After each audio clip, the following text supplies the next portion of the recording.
जय माता दी। मेरे सभी प्यारे दोस्तों, मैं लक्ष्मी शर्मा बड़ों को चरण स्पर्श, छोटों को प्यार और बराबर वालों को दिल से नमस्कार करती हूँ।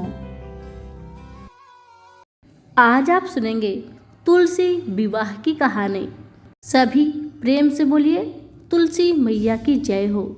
एक बार शिव ने अपने तेज को समुद्र में फेंक दिया। उससे ही एक महातेजस्वी बालक ने जन्म लिया। यह बालक आगे चलकर जलंधर के नाम से पराक्रमी दैत्य राजा बना। इसकी राजधानी का नाम जलंधर नगरी था। काल नेमी की कन्या वृंदा का विवाह जालंधर से हुआ। जालंधर महाराक्षस था। अपनी सत्ता के मद में चूर उसने मां लक्ष्मी को पाने की कामना से युद्ध किया, परंतु समुद्र से ही उत्पन्न होने के कारण माता लक्ष्मी ने उसे अपने भाई के रूप में स्वीकार किया। वहां से पराजित होकर वह देवी पार्वती को पाने की लालसा से कैलाश पर्वत पर गया। भगवान देवादिदेव शिव का ही रूप धरकर माता पार्वती के समीप गया, परंतु मां ने अपने योग बल से उसे तुरंत पहचान लिया तथा वहां से अंतर्ध्यान हो गई। देवी पार्वती ने क्रोध होकर सारा वृत्तांत भगवान विष्णु को सुनाया।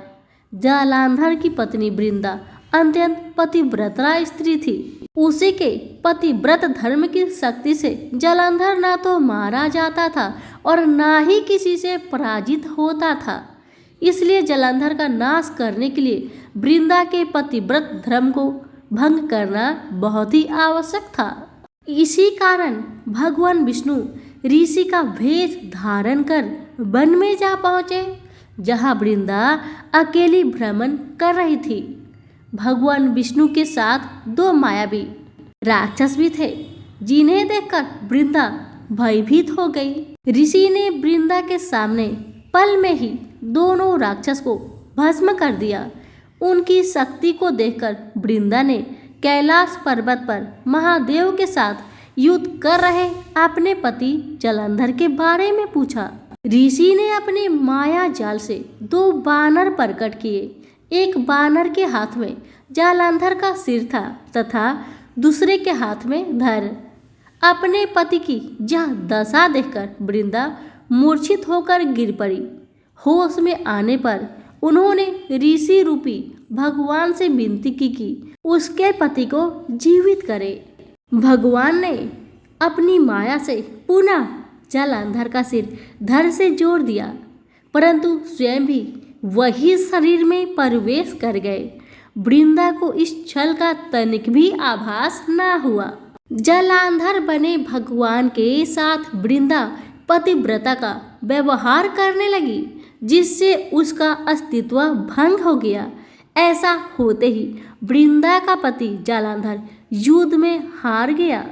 इस सारी लीला का जब वृंदा को पता चला तो उसने क्रोध होकर भगवान विष्णु को हृदयहीन शिला होने का श्राप दे दिया। अपने भक्त के श्राप को भगवान विष्णु ने स्वीकार किया और शालिग्राम पत्थर बन गए।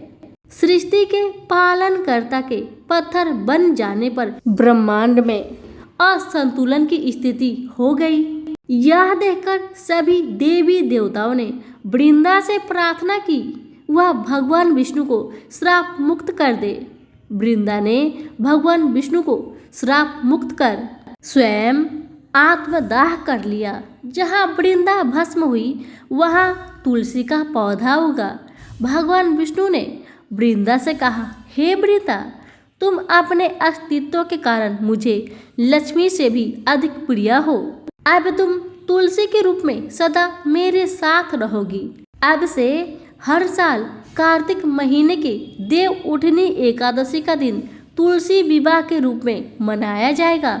जो मनुष्य मेरे शालिग्राम रूप के साथ तुलसी का विवाह करेगा उसे इस लोक और परलोक में विपुल यश प्राप्त होगा।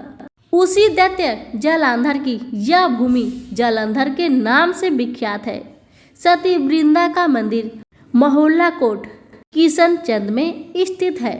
कहते हैं कि इस स्थान पर एक प्राचीन गुफा भी थी जो सीधी हरिद्वार तक जाती थी। सच्चे मन से 40 दिन तक सती वृंदा के मंदिर में पूजा करने से सभी मनोरथ पूर्ण होती है। जिस घर में तुलसी होती है वहाँ यम के दूत भी असमय नहीं जा सकते। मृत्यु के समय जिसके प्राण मंजरी रहित तुलसी और गंगा जल मुख में रखकर निकल जाते हैं वह पापों से मुक्त होकर वैकुंठ धाम को प्राप्त होता है। जो मनुष्य तुलसी व आंवले की छाया में अपने पितरों का श्राद्ध करता है उनके पितर मोक्ष को प्राप्त हो जाते हैं। यहीं पर हमारी तुलसी विवाह की कथा समाप्त हुई। सभी प्रेम से बोलिए तुलसी माता की जय हो। कथा पसंद आने पर लाइक शेयर कमेंट करना बिल्कुल ना भूलें। आप सभी का बहुत बहुत धन्यवाद।